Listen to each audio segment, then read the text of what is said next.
배연옥은 손목시계를 또 한 번 들여다봤다. 밤 11시 반. 새 아파트 복도는 고요했고 형광등 불빛만이 간헐적으로 깜박거렸다. 그녀의 손에는 오래전부터 사용해온 낡은 손전등이 들려 있었다. 건전지가 부족한지 희미한 불빛만 나왔지만 그것만이 어둠 속에서 그녀에게 남은 유일한 동반자였다. 1002호. 민우가 전화로 알려준 주소였다. 엄마, 이번엔 정말이에요. 복권에 당첨됐어요. 10억이나. 아들의 흥분된 목소리가 아직도 귓가에 맴돌았다. 겨울 오기 전에 꼭 모셔갈게요. 새 아파트도 샀어요. 엄마 방도 따로 준비해놨고요. 연옥은 문패를 다시 한번 확인했다. 맞다. 1002호. 하지만 문 안쪽은 조용했다. 불빛도 새어나오지 않았다. 그녀는 조심스럽게 초인종을 눌렀다. 딩동. 메아리처럼 울려 퍼지는 소리만 있을 뿐 대답은 없었다. 민우야, 엄마야. 그녀는 작은 목소리로 불러봤다. 아무런 반응이 없자 좀 더 큰 소리로 다시 불렀다. 민우야, 엄마 왔어. 복도 끝에서 누군가의 문이 살짝 열리는 소리가 났다가 곧 닫혔다. 연옥은 민망함을 느꼈다. 아마 이웃들이 소음을 불편해하는 것 같았다.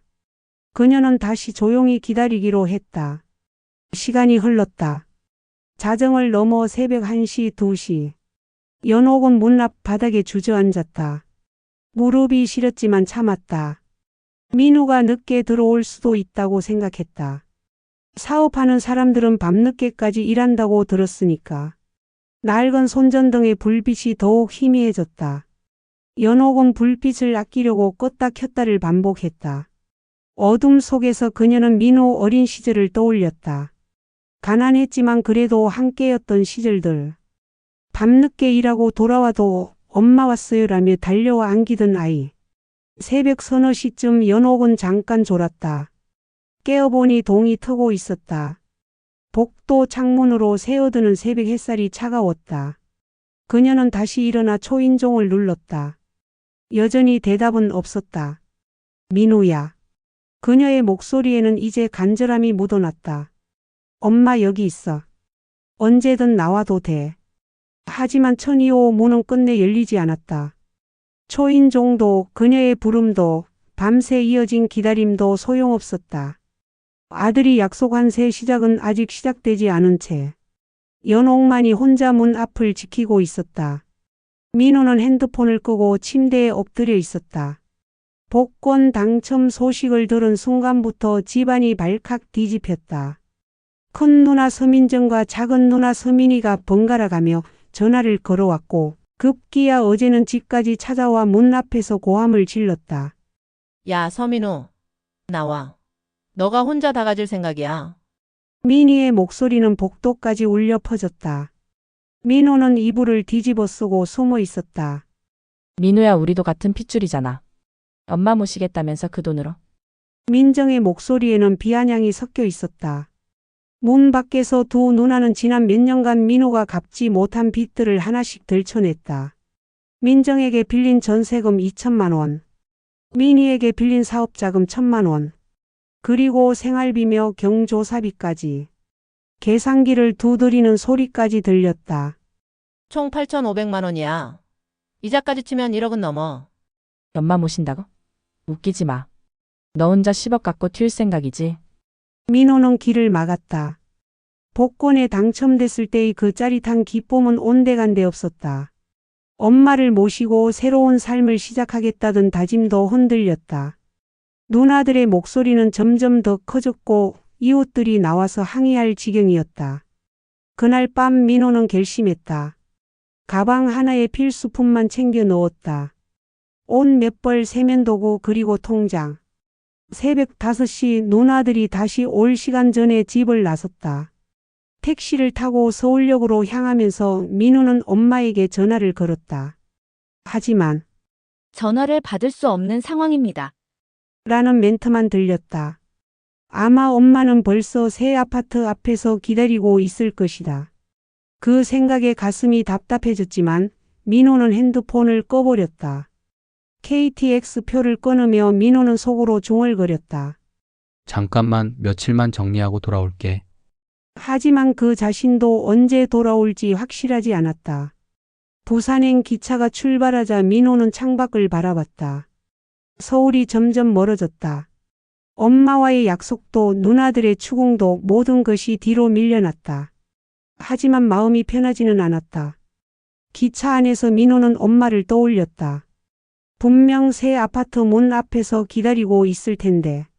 낡은 손전등을 들고 추위에 떨면서도 아들을 기다리고 있을 어머니의 모습이 선명하게 그려졌다. 미안해, 엄마. 민호는 작게 중얼거렸다. 창밖으로 스쳐 지나가는 풍경처럼 그가 했던 약속들도 모래처럼 흩어졌다.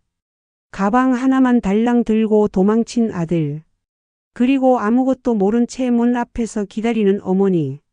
거리는 점점 더 멀어지고 있었다. 사흘째 되는 날 아침 연옥은 더 이상 기다릴 수 없었다. 1002호 문은 여전히 조용했고 민호의 전화는 계속 꺼져 있었다. 그녀는 아파트 관리사무소로 향했다. 죄송한데요. 1002호에 사는 서민호 씨 연락처 좀 알 수 있을까요? 제가 엄마예요. 관리소 직원은 난감한 표정을 지었다. 개인정보라서 직접 연락해 보시죠. 연락이 안 돼서 그러는데요. 분명히 여기 산다고 했거든요. 실제로는 1002호 입주자가 아직 입주를 안 하신 것 같은데요. 연옥의 다리에 힘이 빠졌다. 입주를 안 했다니. 그럼 자신이 사흘밤을 헛되이 보낸 것인가? 오후에 연옥은 결심했다. 열쇠공을 불렀다. 열쇠공은 연옥의 사정을 듣고 고개를 끄덕였다. 어머니 마음 이해합니다. 요즘 자식들이 참. 그냥 문만 열어주세요. 확인만 하고 나올게요. 열쇠공이 특수 도구를 꺼내 문고리를 만지작거리기 시작했을 때였다. 갑자기 복도가 붉은 빛으로 물들었다. 경광등이었다. 2명의 경찰관이 계단을 올라왔다. 신고 접수해서 왔습니다. 무단 침입 신고요. 연옥은 당황했다. 무단 침입이요? 제가 이 집 주인 어머니인데요. 주민등록 등본이나 확인할 서류 있으십니까? 연옥은 가방을 뒤졌지만 민호와의 관계를 증명할 만한 서류는 없었다. 경찰관은 고개를 저었다. 어머니 일단 상황 정리하고 가세요. 집주인이 접근 금지 요청했습니다. 접근 금지요? 누가요? 서민우 씨요. 어머니께 접근하지 말라고 신청하셨어요. 연옥의 얼굴이 하얗게 질렸다. 접근 금지. 자신의 아들이 자신에게 접근하지 말라고 했다는 것이다. 모욕죄로도 고발 접수가 들어왔습니다. 어머니 이해합니다만 법적으로는 모욕이요? 연옥의 목소리가 떨렸다. 제가 뭘 모욕했다는 거예요? 경찰관들도 난처해 보였다. 하지만 규정은 규정이었다. 일단 이 건물에는 더 이상 오시면 안 됩니다. 서민우 씨가 법적 조치를 취하겠다고 했거든요. 열쇠공은 도구를 정리하며 안타까운 표정을 지었다. 어머님 참 안 됐네요. 요즘 세상이. 연옥은 비틀거리며 복도를 걸었다. 사흘 동안 서 있던 1002호 문을 마지막으로 바라봤다. 그 문 너머에는 아들이 준비했다던 자신의 방이 있을 텐데 이제는 영영 볼 수 없게 되었다. 엘리베이터를 타고 내려가면서 연옥은 주머니 속 오래된 집 열쇠를 만졌다. 그것만이 이제 그녀가 갈 곳이 있다는 증거였다. 아파트 현관을 나서는 순간 연옥은 뒤를 돌아봤다. 1002호 창문은 여전히 깜깜했다. 접근 금지와 모욕. 아들이 그어놓은 선은 생각보다 깊고 선명했다. 연옥이 오래된 집으로 돌아온 지 이틀 후 현관문이 거세게 두드려졌다. 민정과 민희였다. 두 딸의 얼굴은 분노로 일그러져 있었다. 엄마, 민호 진짜 미쳤어요. 민희가 소리치며 들어섰다. 접근 금지 신청했다면서요. 10억 당첨되더니 완전히 돌았네. 민정도 붕괴했다. 연옥은 당황하며 딸들을 맞았다. 목소리 좀 낮춰라. 이웃들이 들어. 들으면 어때요? 전 국민이 다 알아야 해요. 민희가 흥분해서 말했다. 로또 당첨되고 노무버린 폐류나 있다고. 맞아요. 인터넷에 올려버릴까 봐요. 민우 얼굴 사진까지. 민정이 핸드폰을 흔들었다. 접근 금지? 자기 엄마한테? 이런 놈이 어디 있어요? 거실에 앉은 딸들은 계속해서 민우를 욕했다. 시위라도 해야 할 판이에요, 진짜. 신문사에 제보할까요? 민희가 험악한 표정을 지었다. 그래. SBS 그것이 알고 싶다 같은데 제보할까? 로또 페류나. 민정도 맞장구 쳤다. 한참 후 연옥이 조심스럽게 입을 열었다. 얘들아, 사실 엄마가 부탁이 있는데. 뭔데요? 보일러가 고장났어. 지난주부터 안 나와. 추워서 잠을 못 자겠어. 연옥이 떨리는 목소리로 말했다. 그래서 민정이 너네 집에 며칠만이라도. 에? 민정이 당황한 표정을 지었다. 엄마 그게. 우리 준호가 지금 수험생이잖아요. 고3이라 진짜 예민한 시기거든요. 그냥 며칠만. 방 한 구석에라도. 안 돼요, 엄마. 애 아빠도 신경질적이고 집안이 조용해야 한다고 난리예요. 민정이 고개를 저었다. 연옥은 민희를 바라봤다. 그럼 민희야. 엄마, 저희 집도 방이 없어요. 민희가 얼른 말했다. 아이들이랑 저희 부부가 겨우겨우 사는데. 두 딸 모두 거절하자 거실에 어색한 침묵이 흘렀다. 그럼 보일러 수리비라도. 연옥이 작은 목소리로 말했다. 엄마 저희도 요즘 힘들어요. 민정이 머쓱한 표정을 지었다. 그러게요. 물가도 오르고. 민희도 어정쩡하게 말을 흐렸다. 또 다른 침묵이 흘렀다. 민정이 갑자기 화제를 돌렸다. 아 그나저나 민우 그걸 어떡하지? 맞아요. 엄마 혼자 더 놓고 10억 가지고 튀고. 민희도 거들었다. 접근 금지라니. 사람이 그럴 수가 있어요. 민정이 주먹을 쥐었다. 두 딸은 다시 민우 욕을 시작했다. 자신들이 어머니의 부탁을 거절한 것은 언급하지 않은 채 민우만을 향해 분노를 쏟아냈다. 연옥은 조용히 앉아 딸들을 바라봤다. 차가운 집에서 홀로 떨어야 할 밤들을 생각하며 새벽 3시 연옥은 차가운 바닥에서 몸을 웅크리고 있었다. 보일러가 고장난 지 일주일째였다. 이불을 여러 겹 덮어도 추위가 뼛속까지 스며들었다. 입김이 하얗게 나왔다. 이런 추위 속에서는 잠이 올 리 없었다. 똑똑똑. 현관문을 두드리는 소리가 들렸다. 연옥은 귀를 의심했다. 이 시간에 누가? 엄마, 저예요. 민우예요. 연옥은 벌떡 일어났다. 떨리는 손으로 문을 열자 민우가 서 있었다. 야윈 얼굴에 눈물이 고여 있었다. 민우야. 연옥이 아들을 끌어안았다. 엄마 미안해요. 정말 미안해요. 민우가 흐느꼈다. 거실로 들어온 민우는 집안의 차가운 공기를 느꼈다. 호흡이 하얗게 나오는 것을 보고 충격을 받았다. 엄마 이게 뭐예요? 이 얼음장 같은 집에서 어떻게 지내셨어요? 민우의 목소리가 떨렸다. 보일러가 고장 났는데 아직 못 고쳤어. 연옥이 작게 대답했다. 민우는 주저앉아 울기 시작했다. 엄마 제가 얼마나 나쁜 놈인지. 당첨금 노리는 누나들 때문에 잠시 피해 있었어요. 부산에 있으면서도 매일 엄마 생각만 했어요. 접근 금지는 왜?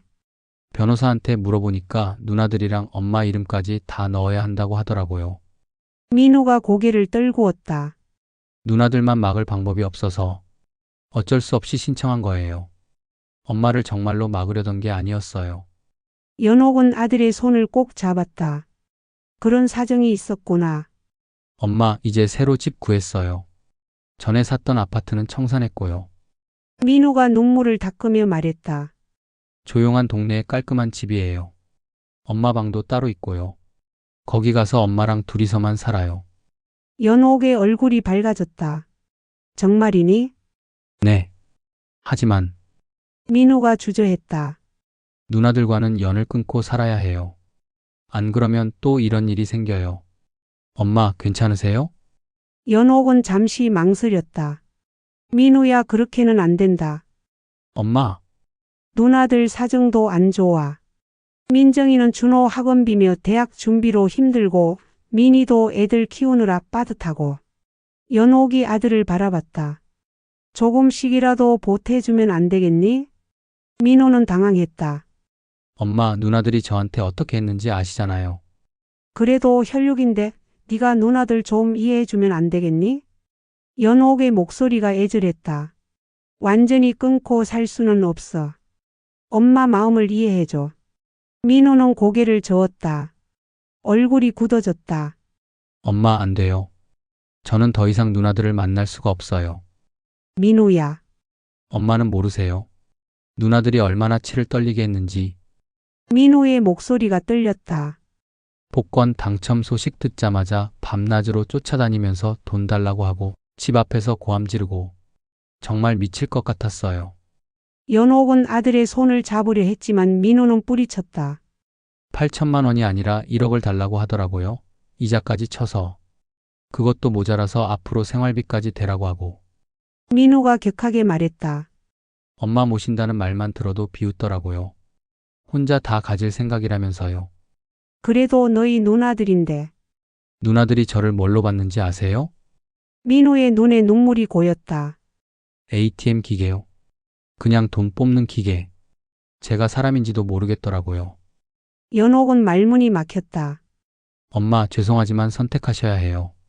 민호가 단호하게 말했다. 누나들과 저. 둘 다는 안 돼요. 누나들과 연을 끊지 않으시면 저는 엄마를 모실 수 없어요. 민호야, 그런 말 하지 마라. 진심이에요, 엄마. 민호가 일어섰다. 누나들이 계속 엄마 곁에 있으면 저는 또 도망가야 해요. 그러면 엄마도 결국 혼자 남게 되는 거예요. 연옥은 차가운 현실 앞에서 망설였다. 아들의 마음도 이해되고 딸들을 포기할 수도 없었다. 알겠다. 연옥이 조용히 대답했다. 누나들과는 연락하지 않을게. 민호의 얼굴이 밝아졌다. 정말이세요? 응. 엄마가 너를 선택할게. 그날 밤 연옥은 민호와 함께 새 집으로 떠났다. 하지만 마음 한구석에는 여전히 딸들에 대한 그리움이 남아 있었다. 한 달 후 민호는 퇴근길에 꽃다발을 하나 샀다. 어머니가 새 집에 잘 적응하고 있어서 고마운 마음을 표현하고 싶었다. 현관문을 열고 들어서는 순간 민호는 얼어붙었다. 거실 소파에 민정과 민희가 앉아 있었다. 두 누나는 민호를 보자마자 벌떡 일어났다. 야, 민정이 소리쳤다. 엄마 혼자 독차지하고 잘 살고 있네. 돈맛 좀 봤어. 민희도 거들었다. 엄마까지 우리한테서 떼어놓고. 그만해. 연옥이 급히 나섰다. 그러지 않기로 했잖아. 하지만 흥분한 딸들은 멈추지 않았다. 가족도 버리는 너 같은 놈이 내 동생이라니. 민희가 계속 욕설을 퍼부었다. 민호는 갑자기 가슴을 움켜쥐며 숨을 헐떡이기 시작했다. 얼굴이 새하얗게 질렸다. 민호야. 연옥이 놀라서 달려갔다. 119 불러. 민정이 당황해서 외쳤다.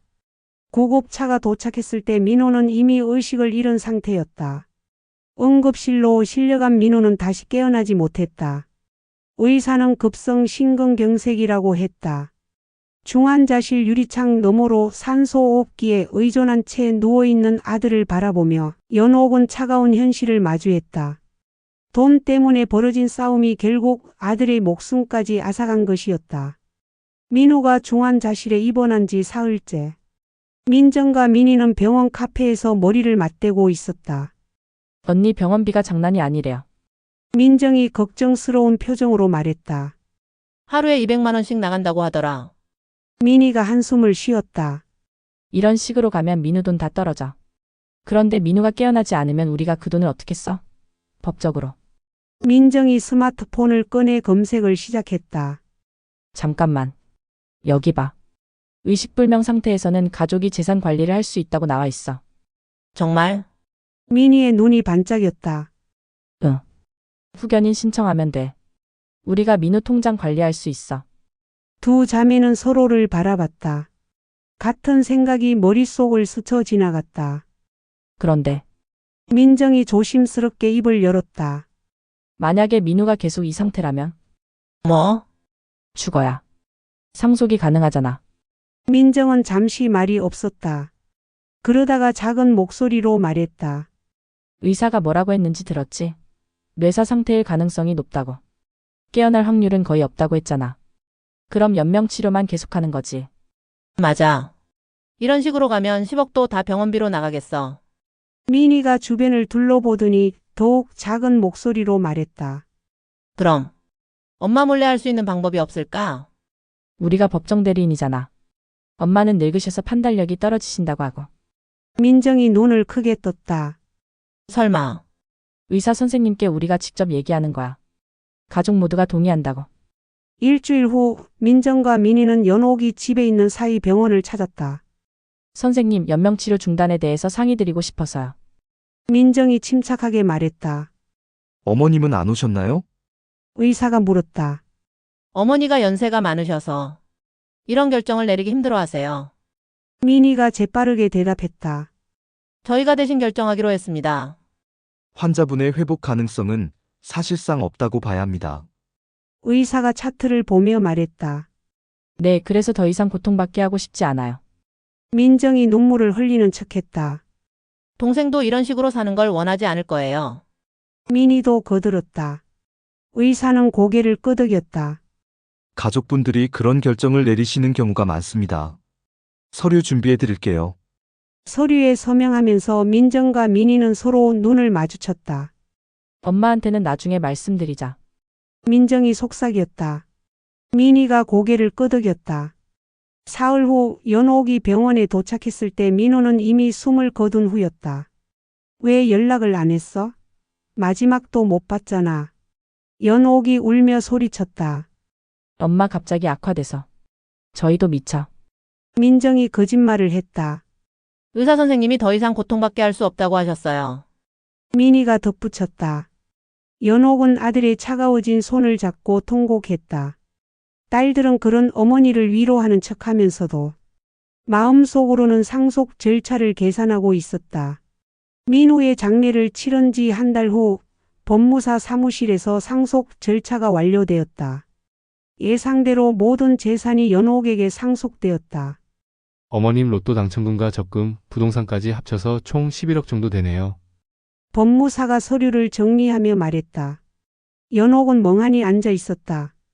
아들이 죽고 난 자리에 남은 것은 차가운 숫자뿐이었다. 법무사 사무실을 나온 후 민정과 민희가 어머니를 둘러쌌다. 엄마 이제 어떻게 하실 거예요? 민정이 조심스럽게 물었다. 모르겠다. 연옥이 힘없이 대답했다. 엄마 혼자 그 큰 돈을 어떻게 관리해요? 민희가 걱정스러운 표정을 지었다. 민정이 먼저 입을 열었다. 엄마 솔직히 말씀드릴게요. 저희 집 사정이 정말 안 좋아요. 준호대학 등록금이 한 학기에 1,000만 원이 넘어요. 그리고 학원비까지. 민정의 목소리에 절박함이 묻어났다. 민희도 거들었다. 저희도 마찬가지예요. 애들 교육비에 생활비. 대출이자만 한 달에 200만 원이에요. 엄마가 도와주시지 않으면 정말 큰일 날 것 같아요. 민정이 연옥의 손을 잡았다. 연옥은 두 딸을 번갈아 바라봤다. 민호가 살아있을 때는 그렇게 독서를 퍼부었던 딸들이 이제는 간절한 표정으로 자신을 바라보고 있었다. 얼마나 필요해? 연옥이 조용히 물었다. 저는 3억 정도면. 민정이 망설이며 말했다. 저는 1억만 있으면 당분간 버틸 수 있어요. 민희가 덧붙였다. 연옥은 한참을 생각하다가 고개를 끄덕였다. 알겠다. 딸들의 얼굴이 환해졌다. 하지만 조건이 있어. 연옥이 차분하게 말했다. 민희야, 너가 엄마를 모셔야 한다. 예? 민희가 당황했다. 혼자 살기는 무서워. 누군가와 함께 살고 싶어. 연옥이 설명했다. 민희는 잠시 망설이다가 고개를 끄덕였다. 알겠어요, 엄마. 그런데 뭐? 그러면 이사를 가야 되는데 돈을 더 보태주세요. 요즘 부동산 가격이 엄청 올랐어요. 민희가 난감한 표정을 지었다. 6억은 있어야 괜찮은 집으로 이사할 수 있을 것 같아요.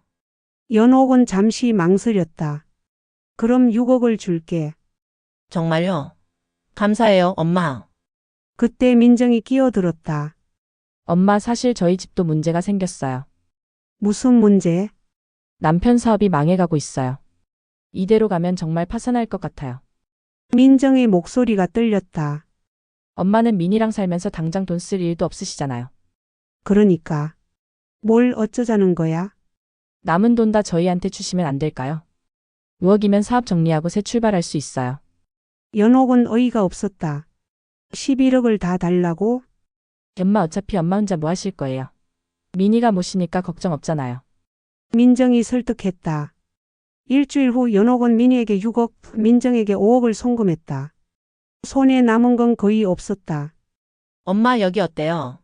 엄마 방도 따로 있고 화장실도 2개예요. 민희가 새 아파트를 구경시켜 주었다. 좋구나. 연옥이 빈 방을 둘러봤다. 하지만 마음은 허전했다. 이제 우리 가족이 다시 행복해질 수 있을 거예요. 민희가 밝게 말했다. 연옥은 고개를 끄덕였지만 속으로는 다른 생각을 하고 있었다. 민우야, 엄마가 내 돈으로 이러고 있어. 미안하다. 민우가 그토록 피하려 했던 누나들과 결국 함께 살게 된 것이다. 아이러니했다. 돈은 남았지만 진짜 소중한 것은 모두 잃어버린 채로 민희네 새 아파트로 이사한 지 한 달이 지났다. 민정은 아예 안부 전화도 하지 않았고 민희도 바쁘다는 핑계로 연옥을 피하기 시작했다.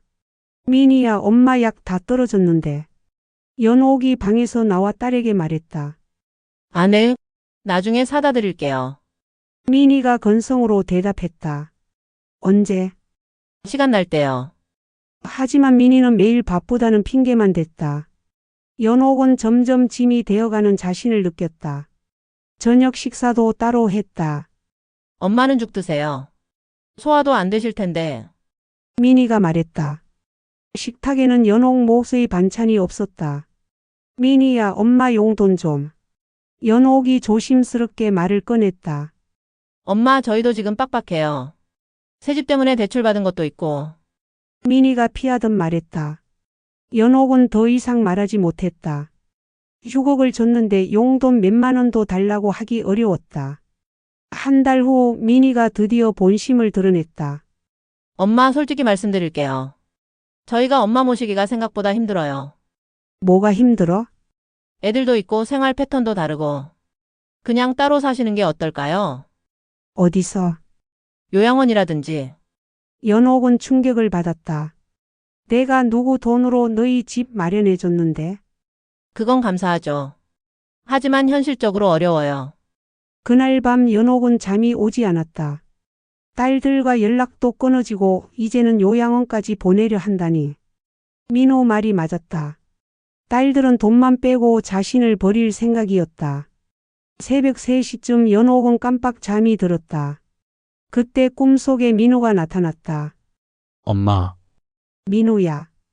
연옥이 눈물을 흘렸다. 엄마 미안해요.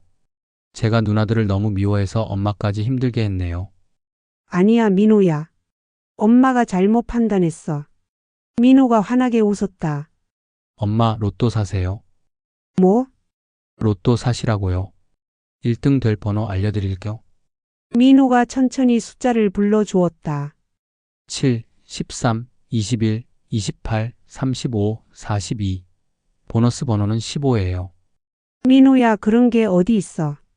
엄마 믿으세요. 제가 저 세상에서 엄마 위해 해드릴 수 있는 마지막 일이에요.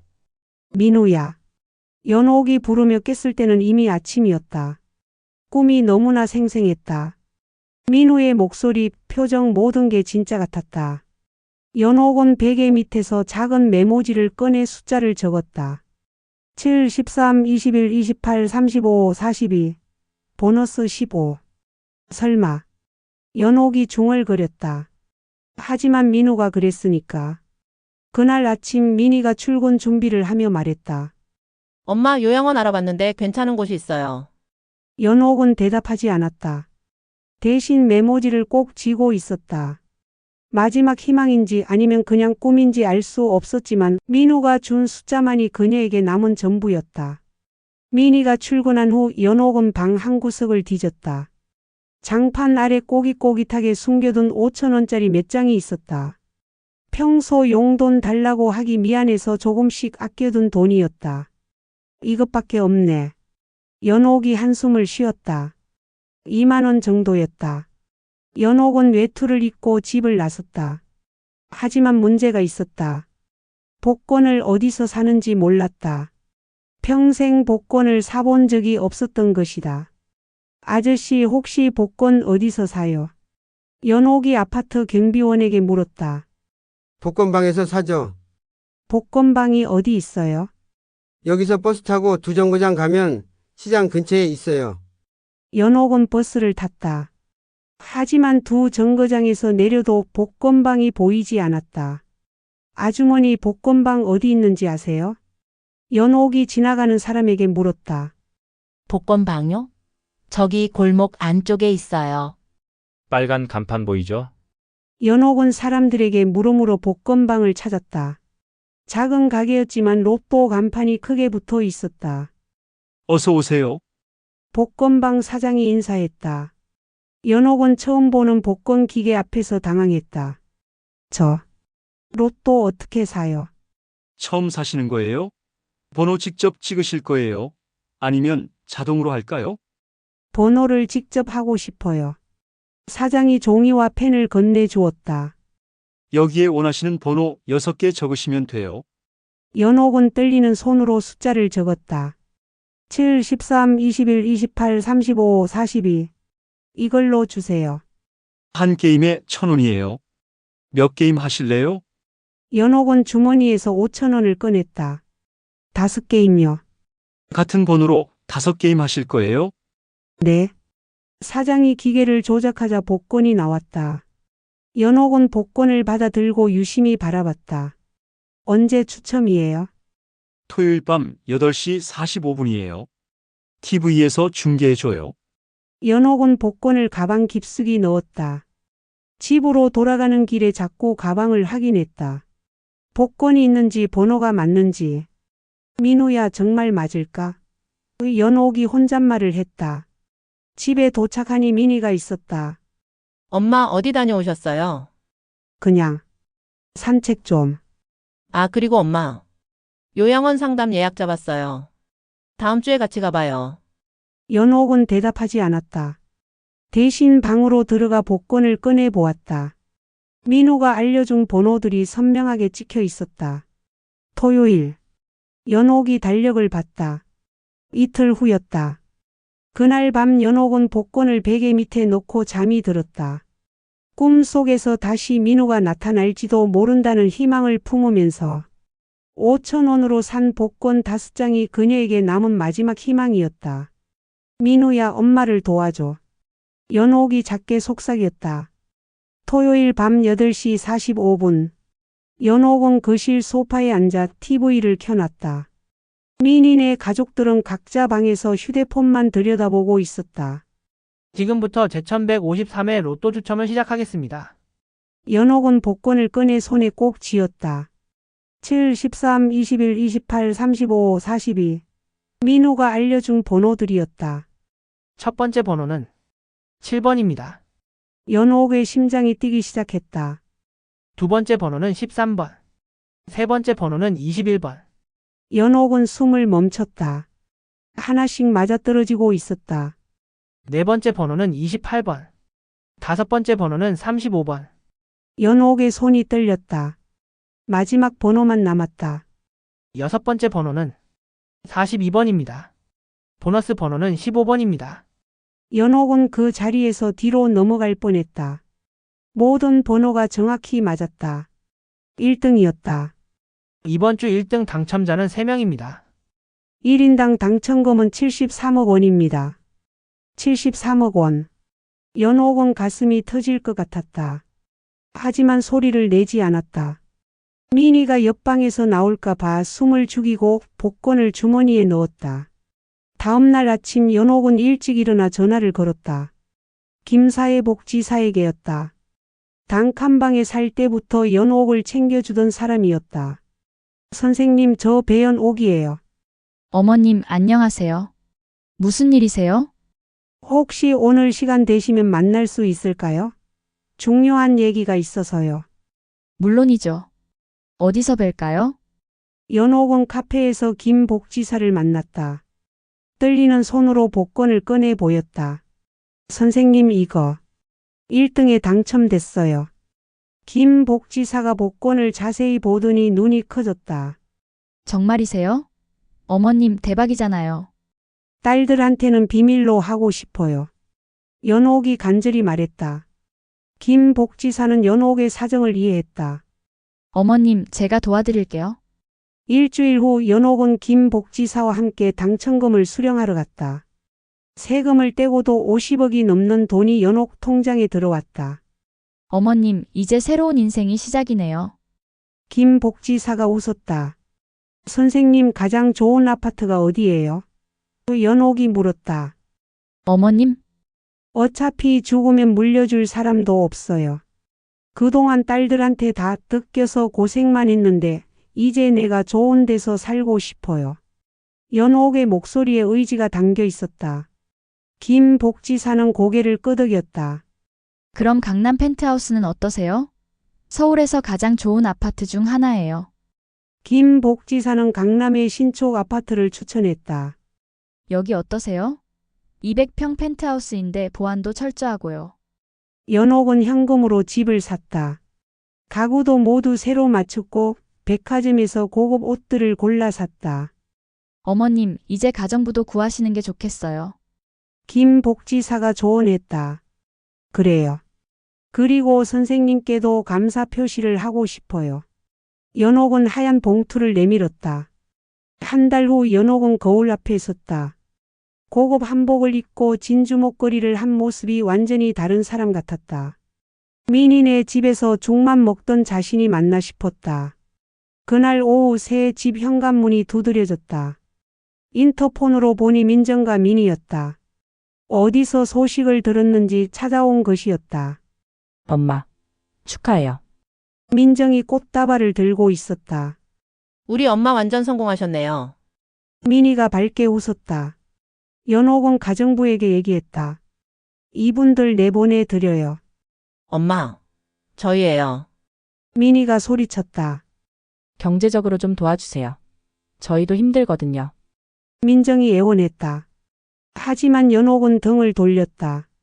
가정부가 정중하게 두 딸을 돌려보냈다. 민우야. 연옥이 아들 사진을 바라봤다. 네가 옳았어. 네가 누나들 피한 이유를 이제야 이해하겠다. 저녁 9시 연옥은 거대한 글씨를 걸었다. 200평이 넘는 펜트하우스는 궁정 같았지만 발걸음 소리만 메아리쳤다. 고급 가구들이 완벽하게 배치되어 있었지만 어디에도 따뜻함은 없었다. 할머님 저녁 드실까요? 가정부가 물었다. 식탁은 8명이 앉을 수 있을 만큼 컸다. 하지만 연옥 혼자만 앉아 있었다. 가정부가 차려놓은 한상 가득한 음식들을 보며 연옥은 한숨을 쉬었다. 맛있어 보이는 음식들이었지만 입맛이 없었다. 이렇게 큰 집에서 뭘 하란 말인가. 연옥이 중얼거렸다. 벽에 걸린 대형 TV에서는 드라마가 나오고 있었다. 가족들이 모여 앉아 웃고 떠들며 식사하는 장면이었다. 연옥은 리모컨을 들어 채널을 돌렸다. 어느 채널을 봐도 마음이 편하지 않았다. 창밖으로 한강이 보였다. 서울에서 가장 비싸다는 뷰였다. 야경이 아름다웠지만 연옥에게는 그저 차가운 불빛일 뿐이었다. 73억이 있어도 함께 나눌 사람이 없었다. 자랑할 사람도 대화할 사람도 없었다. 옆에서 엄마 따뜻해요? 라고 물어볼 자식도 없었다. 연옥은 옆구리에서 민우의 사진을 꺼냈다. 군대 갔다 온 후 찍은 사진이었다. 환하게 웃고 있는 민우의 모습이 그리웠다. 민우야, 엄마가 너무 외로워. 연옥이 사진에 대고 말했다. 이렇게 좋은 집에 살아도 소용없구나. 사진을 가슴에 꼭 안고 누웠다. 민우의 체온이 느껴지는 것 같았다. 눈을 감자 차츰 잠이 들기 시작했다. 꿈속에서 연옥은 30년 전으로 돌아가 있었다. 단칸방이었다. 방 한쪽에는 연탄 아궁이가 있고 다른 쪽에는 작은 밥상이 놓여 있었다. 벽지는 누렇게 변색되어 있었지만 따뜻했다. 젊은 연옥이 라면을 끓이고 있었다.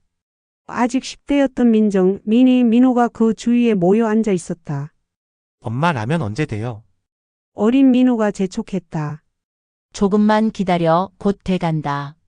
젊은 연옥이 웃으며 대답했다. 엄마, 저 계란 넣고 싶어요. 민희가 손을 들었다. 나도.